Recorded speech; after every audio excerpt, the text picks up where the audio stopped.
Hello दोस्तों, आप सभी का स्वागत है मेरे YouTube channel RS unique classes में।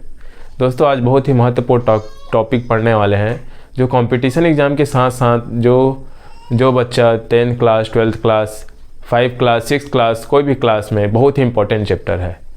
इसके बिना गणित बनाना या गणित को बेसिक से समझना असंभव है। तो चलिए आइए दोस्तों देखते हैं इसमें आज हम लोग पढ़ने वाले हैं प्राकृत संख्या, पूर्ण संख्या, पूर्णांक संख्या, सम संख्या, विषम संख्या, भाज्य संख्या, अभाज्य संख्या, परिमेय संख्या, अपरिमेय संख्या, वास्तविक संख्या। इन सब के साथ साथ हम सभी को 1 से 40 तक वर्ग और 1 से 15 तक घन याद होना चाहिए। तो चलिए स्टार्ट करते हैं। पहले प्राकृत संख्या। प्राकृत संख्या को इंग्लिश में बोलते हैं natural number.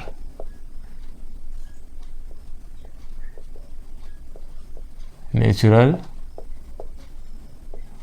Number. Natural number वह संख्या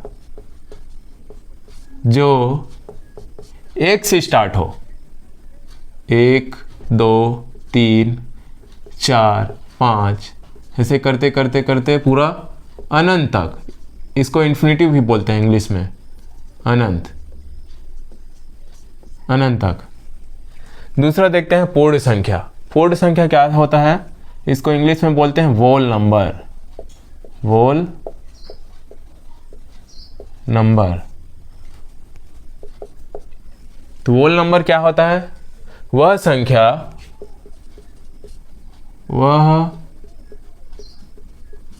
संख्या जो 0 से स्टार्ट हो।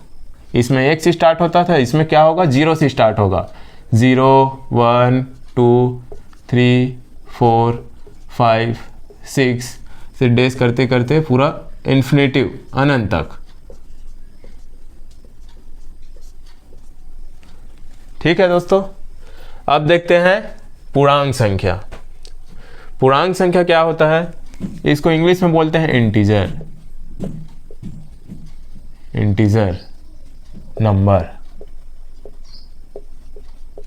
इंटीजर नंबर क्या होता है दोस्तों? देखिए यहाँ 0 होता है, फिर राइट साइड में प्लस होते जाता है। इसमें प्लस 1 2 3 4 ऐसे लेते, कितना भी ले जा सकते हो आप। इधर होता है माइनस, लेफ्ट साइड में -2 -3 -4। ठीक है। सम संख्या क्या बोलते हैं इंग्लिश में? अब देखते हैं सम संख्या। सम संख्या क्या बोलते हैं? Even number. Even number. तो वह संख्या जो 2 से भाग चला जाए उसे सम संख्या कहते हैं। जैसे चलिए लिख भी देता हूं, वह संख्या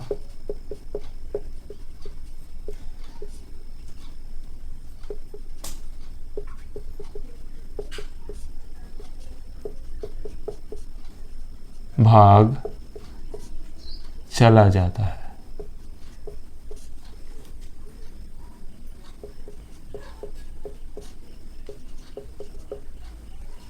जैसे कि इसका जैसे देख सकते हैं 2 4 6 8 10 ऐसे करते पूरा इधर।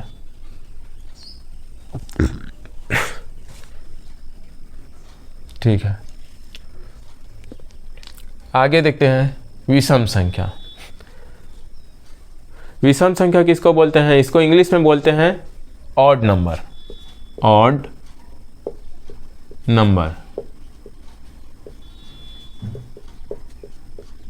वह संख्या जिसमें 2 से भाग नहीं जाता उसे क्या कहते हैं? विषम संख्या। जैसे कि वह संख्या जिसमें 2 से भाग नहीं होता।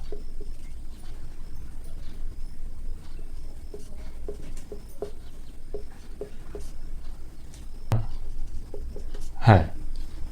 जैसे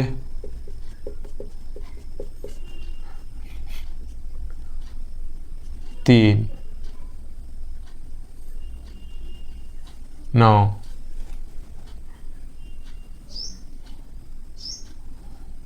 5 लिख सकते हैं, इधर 7 भी लिख सकते हैं इत्यादि।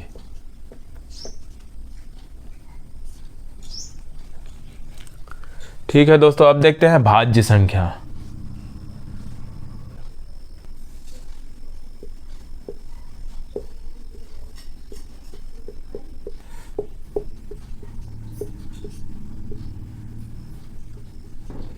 जो एक या स्वयं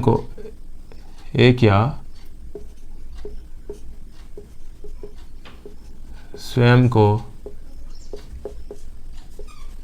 छोड़कर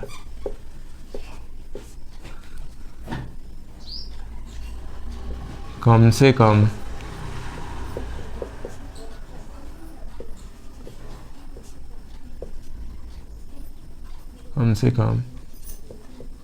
एक या अन्य संख्या से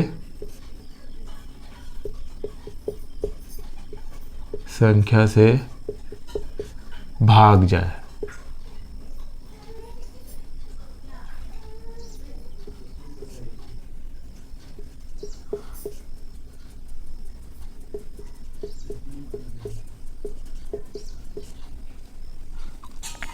उसे क्या कहते हैं? उसे भाज्य संख्या कहते हैं। उसे भाज्य संख्या कहते हैं। ठीक है, एग्जाम्पल लिख लेते हैं। जैसे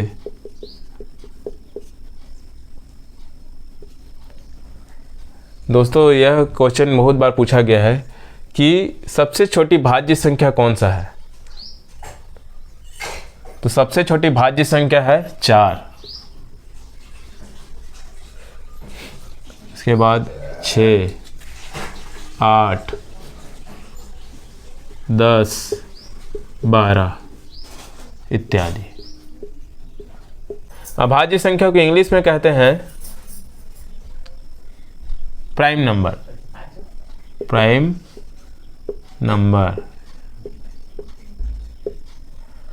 नंबर क्या होता है, या अभाज्य संख्या क्या होता है? वह संख्या जो एक या स्वयं से भाग जाए, बाकी किसी से भाग ना हो, उसे क्या कहते हैं? अभाज्य संख्या। चलिए लिख देता हूं मैं। वह संख्या जो केवल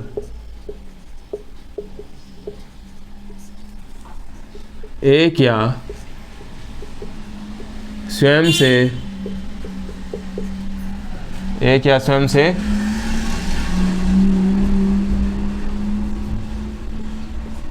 भाग जाता है, बाकी किसी भी संख्या से भाग नहीं जाता। किसी भी संख्या से भाग नहीं जाता है।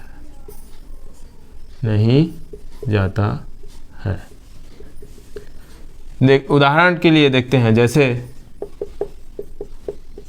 इसको बहुत बार एग्जाम में पूछा गया है कि सबसे छोटी अभाज्य संख्या कौन सी है।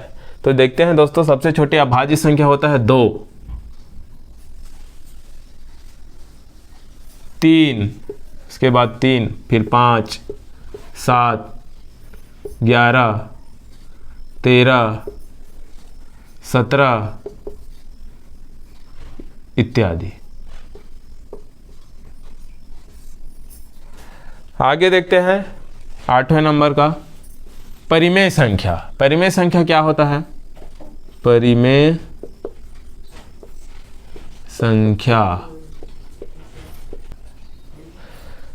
संख्या क्या होता है? वह संख्या जिसे P/Q के रूप में लिख सकते हैं, जहाँ पे Q is not equal to 0, अर्थात Q बराबर 0 नहीं हो सकता।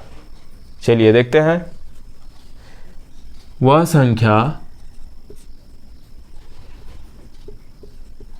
संख्या जिसे P/Q के रूप में लिखा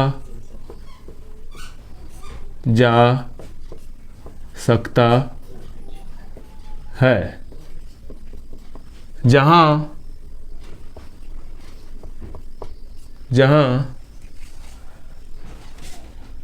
Q is not equal to zero, अर्थात Q बराबर नहीं है किसका, जीरो का। Q के बराबर जीरो नहीं होना चाहिए।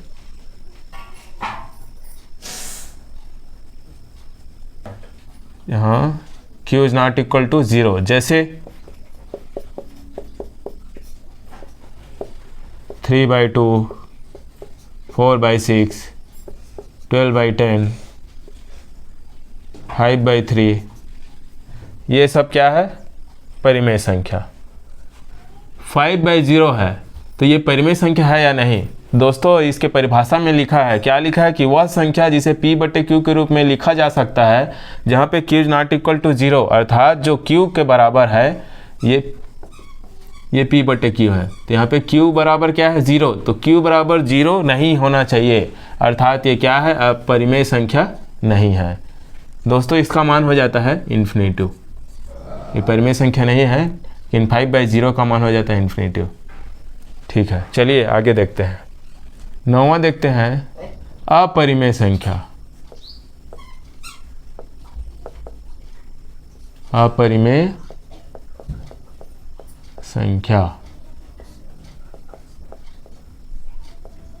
आप सभी को बताया हूँ परिमेय संख्या का परिभाषा, और उसका जस्ट उल्टा होता है। देखिए, अपरिमेय संख्या वह संख्या होती है जिसे P/Q के रूप में नहीं लिखा जा सकता। चलिए देखते हैं, अपरिमेय संख्या वह संख्या जिसे P/Q के रूप में नहीं लिखा जा सकता।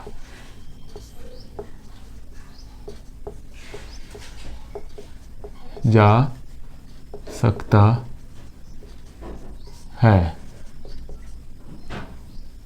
जैसे देखते हैं, जैसे इसमें अंडर रूट, जैसे कि √2, √3, √5 इत्यादि।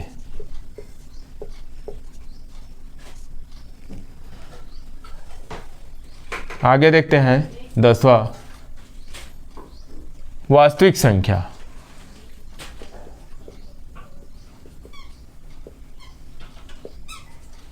वास्तविक संख्या,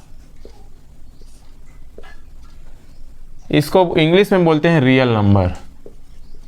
रियल नंबर। वास्तविक संख्या क्या होती है, तो वह संख्या जिसमें पूर्ण संख्या, प्राकृत संख्या, परिमेय संख्या, अपरिमेय संख्या सभी मिक्स रूप में रहते हैं, मिक्सचर रूप में रहते हैं, ये सबको क्या बोलते हैं, वास्तविक संख्या। चलिए देखते हैं, वह संख्या जिसमें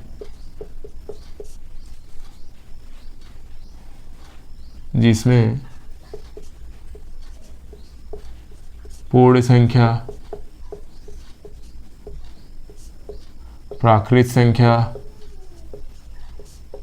पूर्ण संख्या, प्राकृत संख्या, पूर्णांक संख्या,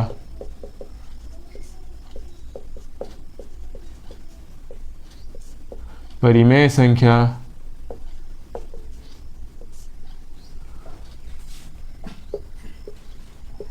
तथा अपरिमेय संख्या, ये सब होते हैं। तो उसे क्या बोलते हैं, वास्तविक संख्या कहते हैं।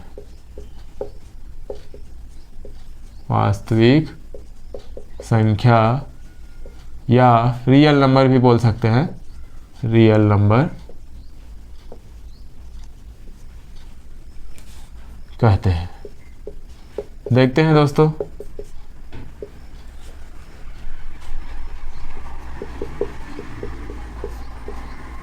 जैसे आप सबको पता है पूर्ण संख्या क्या होता है, 0। प्राकृत संख्या 1, 2 ये सब। पूर्णांक संख्या में प्लस माइनस ये सब रहता है, -1। और परिमेय संख्या जानते हो जिसे p/q के रूप में लिखा जा सकता है, जैसे कि 1/2, 5/3। अब अपरिमेय संख्या क्या आता है जिसे p/q के रूप में नहीं लिखा जा सकता, जैसे कि √2, √3। तो ये सब मिलकर क्या बनते हैं, वास्तविक संख्या। तो दोस्तों अब आगे देखते हैं, हम लोग पढ़े थे अभी वास्तविक संख्या। तो इन सब संख्याओं के बाद अब देखते हैं कि प्रत्येक विद्यार्थी को 1 से 40 तक के वर्ग याद होना चाहिए। ये कंपटीशन एग्ज़ाम के साथ साथ बहुत सारे चीज़ों में उपयोग होते हैं। जैसे देखिए 1 से 40 तक के वर्ग देखते हैं। पहला 1 का स्क्वायर क्या होता है, 1। 2 का स्क्वायर क्या होगा, 2 को आप ऐसे भी लिख सकते हैं, 2 × 2 मतलब 4। इसको भी ऐसे लिख सकते हैं, बराबर 1। 3 का स्क्वायर 3 × 3, 3 तिया 9। दोस्तों कई लोग को पता नहीं होगा वर्ग मतलब क्या होता है। वर्ग मतलब होता है किसी भी चीज़, किसी भी संख्या का 2 बार गुणा वर्ग कहलाता है। तो देखिए जैसे 3 का वर्ग बोलूँगा तो 3 × 3, 3 तिया 9। 4 का वर्ग क्या होगा, 4 × 4, 4 चौक 16। 5 का वर्ग क्या होगा, 5 × 5, 5 पंचे 25। 6 का वर्ग क्या होगा, 6 × 6, 6 छक्का 36। 7 का वर्ग क्या होगा, 7 × 7, 7 सत्ते 49। 8 का वर्ग क्या होता है, 8 × 8, 8 अट्ठे 64। 9 का वर्ग 9 × 9, 9 निया 81। 10 का वर्ग 10 × 10 क्या होगा, 100। वैसे यहाँ पे अब आगे देखते हैं। 11 का स्क्वायर होगा 11 × 11, तो 11 11 में क्या होता है, 121। 12 का स्क्वायर क्या होगा, 12 × 12, 12 12 144। 13 का स्क्वायर होता है 13 × 13, 13 13 169। 14 का स्क्वायर होता है 14 × 14, 196। 15 का स्क्वायर 15 × 15, 225। 16 का स्क्वायर होता है 16 × 16, 256। 17 का स्क्वायर होगा 17 × 17, 289। 18 का होगा 18 × 18 होता है 324।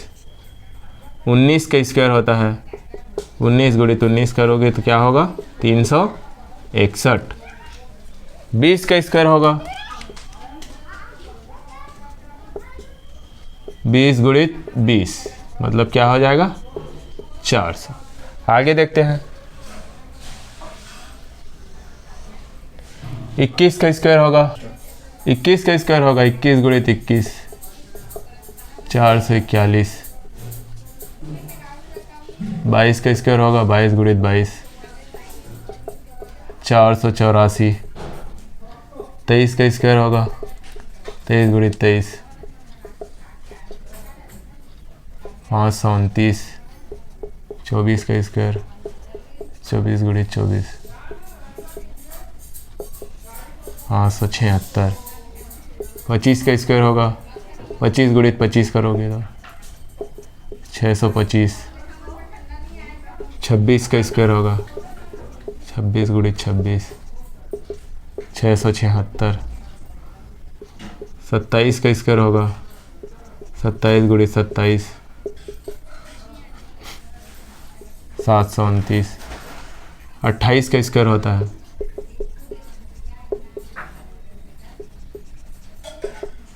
784। 29 का स्क्वायर होगा 30 × 29, 841। और 30 का स्क्वायर होगा 900। 30 गुणी 30 कर दो 900। ठीक है दोस्तों, अब आगे देखते हैं 31 से 40 के बीच। 31 का स्क्वायर होता है 961। 32 का स्क्वायर होता है 1024। 33 का स्क्वायर होगा 1089। 34 का स्क्वायर होगा 1156। 35 का स्क्वायर होगा 1225।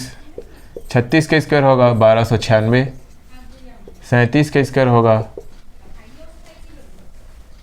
1369। 38 का स्क्वायर होगा 1444। ठीक है दोस्तों, अगर आप इसका स्क्रीनशॉट लेना चाहते हैं तो ले सकते हैं, ये बहुत ही इम्पोर्टेंट है। इसके बाद देखेंगे 1 से 15 तक घन, सभी को याद होना चाहिए। इसके बाद 1 से 15 तक घन देखते हैं। चलिए ठीक है दोस्तों, जनरल विद्यार्थी के ये सब 1 से 15 तक घन ऐसे ही याद होना चाहिए, क्योंकि कैलकुलेशन में बहुत ही आसान होता है। चलिए देखते हैं 1 से 15 तक घन। अब देखिए, कई लोग को घन नहीं पता होगा। घन मतलब क्या होता है? किसी भी संख्या का 3 बार गुणा घन कहलाता है। चलिए देखते हैं, जैसे कि 1 का घन क्या होगा? 1 गुणित 1 गुणित 1 1 ही होगा। वैसे ही 2 का घन क्या होगा? 2 गुणित 2 गुणित 2 8 होगा। अब मैं डायरेक्ट लिखते जाता हूँ दोस्तों, देखिए 3 का घन होगा 27। 4 का घन होगा 64। 5 का घन होगा 125। 6 का घन होगा 216। 7 का घन होगा 343। 8 का घन होगा 512। 9 का घन होगा 729 और 10 का घन होगा 1000। वैसे 11 का देखते हैं दोस्तों। ये सब को ऐसे ही करते जाना है, जैसे 3 का घन 3 की घात 3 लिखा हूँ तो 3 का 3 बार 3 गुणित 3 गुणित 3, वैसे ही सबका करते जाना ये। अब देखते हैं 11। 11 का घन होता है 1331। 12 का घन होता है 1728। 13 का घन होता है 3075।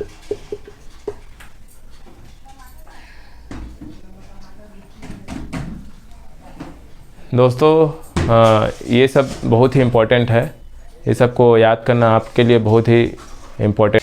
चलिए अगले वीडियो में मिलते हैं, धन्यवाद।